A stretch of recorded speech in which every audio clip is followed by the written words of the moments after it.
চতুর্থ শ্রেণীর শিক্ষার্থীরা আজ আরেকটি পর্বে তোমাদেরকে স্বাগতম।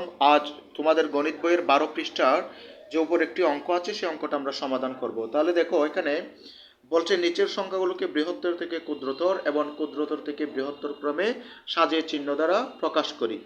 অর্থাৎ এখানে কতগুলো সংখ্যা দেখো, 1 2 3 4 5, 5টি সংখ্যা দেওয়া আছে। এই সংখ্যাগুলোকে আমাদেরকে প্রথমে বৃহত্তর থেকে ক্ষুদ্রতর মানে হচ্ছে বড় থেকে ছোট আর ক্ষুদ্রতর থেকে বৃহত্তর অর্থাৎ ছোট থেকে বড় ক্রমে আমাদেরকে সাজাই লিখতে হবে। নিচে দেখো ঘর দেওয়া আছে, খালি ঘর। গাড়ি ঘরে দেখো এখানে সবচেয়ে বড় হচ্ছে এটা হচ্ছে সবচেয়ে বড়।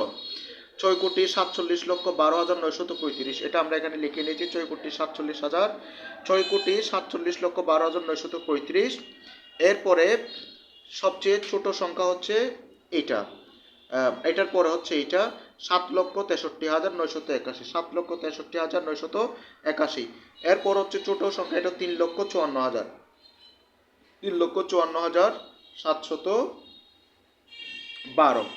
এরপরও ছোট সংখ্যা কোনটা দেখি, এখানে 98,000 হয় আর এখানে হচ্ছে 57,000, তাহলে 98,000 হবে, 98,767, 767। এরপর এটা লিখি 57,291। এরপর আমাদেরকে বলছে ক্ষুদ্রতর থেকে বৃহত্তর। এটা খুবই সহজ, একটু টেকনিক খাটালেই পারবে। দেখো আমাদেরকে বলছে ক্ষুদ্রতর থেকে বৃহত্তর, আমরা এটা লিখছি বৃহত্তর থেকে ক্ষুদ্রতর, তাহলে এটার উল্টা লিখলেই অর্থাৎ এটা লিখবো আগে, তাহলে ক্ষুদ্রতর অর্থাৎ ছোট থেকে বড় এদিক থেকে লিখে যাবো। তাহলে 57,291 লিখে ফেলবো, 57,291। এরপর লিখবো 98,767। এরপর লিখবো 3,54,712। এরপর লিখবো 7,63,981।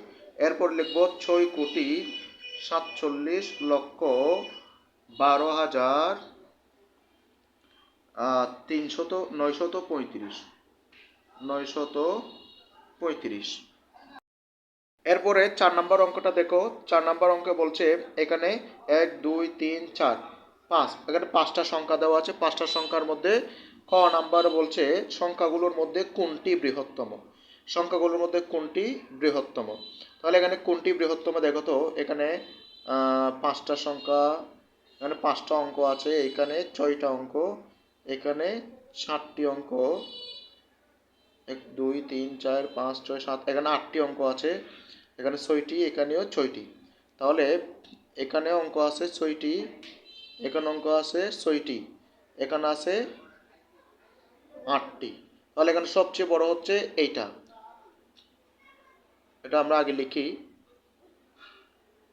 71 2 9 5 0। তাহলে এটা যদি আমরা পড়ি আর কমা বসাইলে পড়তে সুবিধা হয়।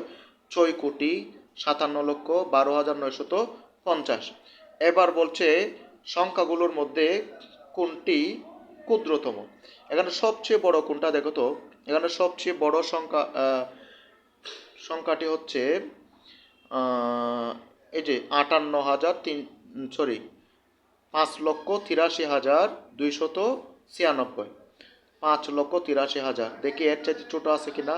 এখানে আছে 9,80,000, এখানে আছে 6,72,000, এখানে আছে 8,63,000। তাহলে 5,83,000 এটা হচ্ছে সবচেয়ে ছোট, 5,83,296।